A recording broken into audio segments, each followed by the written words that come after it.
aku lagi. Jadi hari ini aku bakal ngebahas soal diet journey aku. Saya kalian pernah lihat foto-foto aku tuh pernah sempat gendut banget dan aku kelihatan agak sedikit chubby gitu ya. Aku ada cuplikan sedikit. Ini berat aku di sekitar 70-an, 71, 71, 72. Terus yang sekarang aku tuh di beratnya sekitar 63, 64. Ya sekitar itu aku udah turun 7 kilo, 76 kiloan gitu. Ya, nah aku bakal cerita sama kalian. Yuk kita dengerin yuk. Jadi yang pertama kali yang aku lakukan ketika aku decide untuk diet di awal Januari itu, aku mengatur jam makan aku. Jadi yang pertama itu adalah aku mengatur jam makan aku. Jadi aku makan tuh eh, pagi itu aku bagi dua. Jadi jam melek mata tuh jam 7 sampai jam 9-an. Jadi aku antara itu jam 7 sampai jam 9-an aku makannya. Terus aku makan lagi itu di jam 11, jam 12 sekitaran itu. Terus aku makan siang di jam 2 sampai jam 3-an lewat gitu. And then makan terakhir aku itu di jam 5, jam 6 atau jam 7. Jadi antara jam-jam itu aku udah terakhir makan. Tuh. Dan di sela-sela makan yang itu aku udah nggak makan makan yang lain sih karena menurut aku udah cukup kenyang kayak gitu. Next yang kedua, aku tuh makan pakai piring kecil pasti. Jadi aku pernah dapat insight ini dari salah satu youtuber juga namanya Jenny Kim. Dia tuh pernah juga sharing soal diet journey-nya, di mana dia cerita kalau misalnya dia ganti piringnya menjadi piring yang kecil. Eh, Kalau aku ganti makan aku jadi pakai mangkok nasi nih, aku kasih gambarnya kayak gini, pakai mangkok nasi yang kayak gini, itu aku makan segitu aja, tapi nggak munjung ya guys, kayak nggak segunung tapi rata aja gitu, kayak normal aja, nggak yang kayak banyak gitu. Nah aku makannya porsi segitu selama uh, aku diet gitu. Jadi aku makan 4 kali dengan porsi tersebut.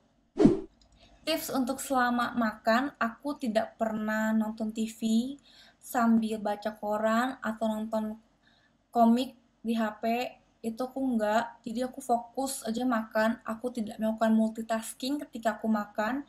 Karena itu membantu aku untuk menyadari ketika, oh aku sekarang kenyang. Aku sekarang harus berhenti makan gitu. Lebih sadar lah gitu kosnya aku tuh udah kenyang gitu loh. Karena dulu ketika aku makan, ketika sambil nonton gitu, aku nggak sadar berapa porsi yang aku makan. Dan dan ketika aku makan pun tetap masih masak lapar gitu, padahal tuh aku makan udah banyak. Jadi aku selalu mencoba untuk tidak multitasking ketika aku makan, dan itu works really well. Oke, selanjutnya untuk nutrisi makanan itu aku menghindari makanan instan yang kayak cepet saji gitu. Aku hindari, aku makan makanan yang fresh food yang dimasak sama orang tua aku biasanya. Dan kalau porsiannya itu aku lebih banyakin veggies daripada sorry, aku lebih banyak aku lebih banyak makan veggies daripada karbohidrat, tapi aku juga pakai protein gitu, pakai tahu tempe aku makan kayak gitu gitu.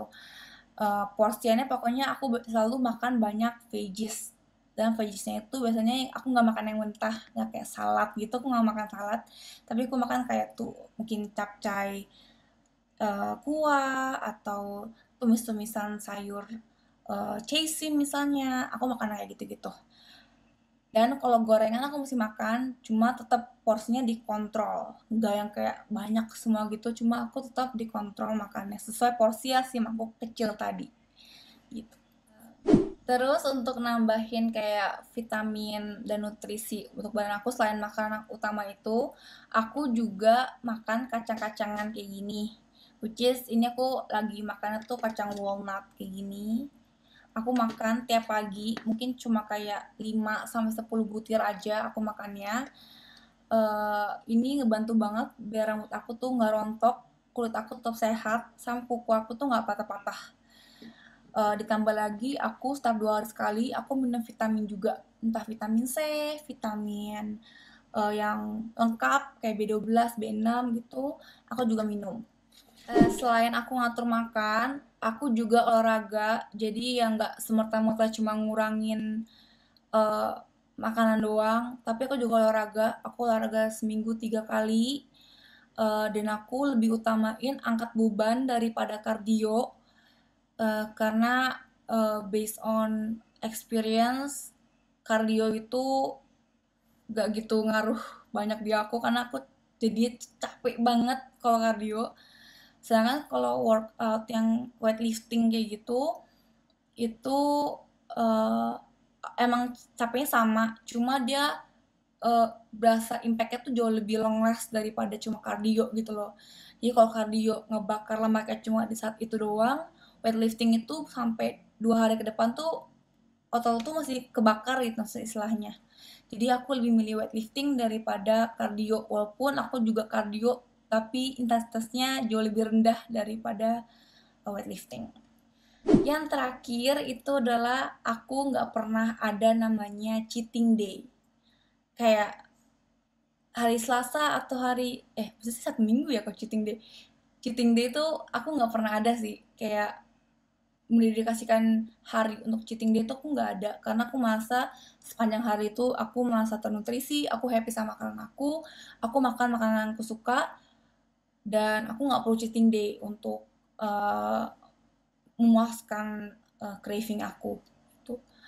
uh, Tipsnya adalah ketika kamu pingin banget makan biskuit atau kue atau pasta atau indomie atau mungkin makan makanan yang kalian suka banget dan berpotensi untuk membuat kalian gendut, itu selalu ingat makan sampai craving kalian hilang, bukan sampai kalian kenyang atau sampai penuh gitu.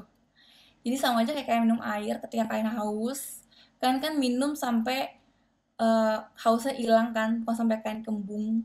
Nah, sama juga menurut aku kayak craving. Jadi kalau kayak mau craving makanan manis, makanannya secukupnya, selalu diporsiin. Sekalian kalian makan biskuit, taruh 3-4 biskuit di satu piring, jadi kalian makan di piring itu aja, nggak usah ngambil-ngambil yang piring besarnya atau toples besarnya. Nah, itu ngebantu kalian untuk tetap kontrol nafsu makan kalian akan hal-hal yang kalian sangat suka gitu. Oke guys, video aku sampai di sini aja. Semoga kalian dapat inspirasi ya dari pengalaman dan informasi aku. Dan kita akan bertemu di another video. Dadah, bye.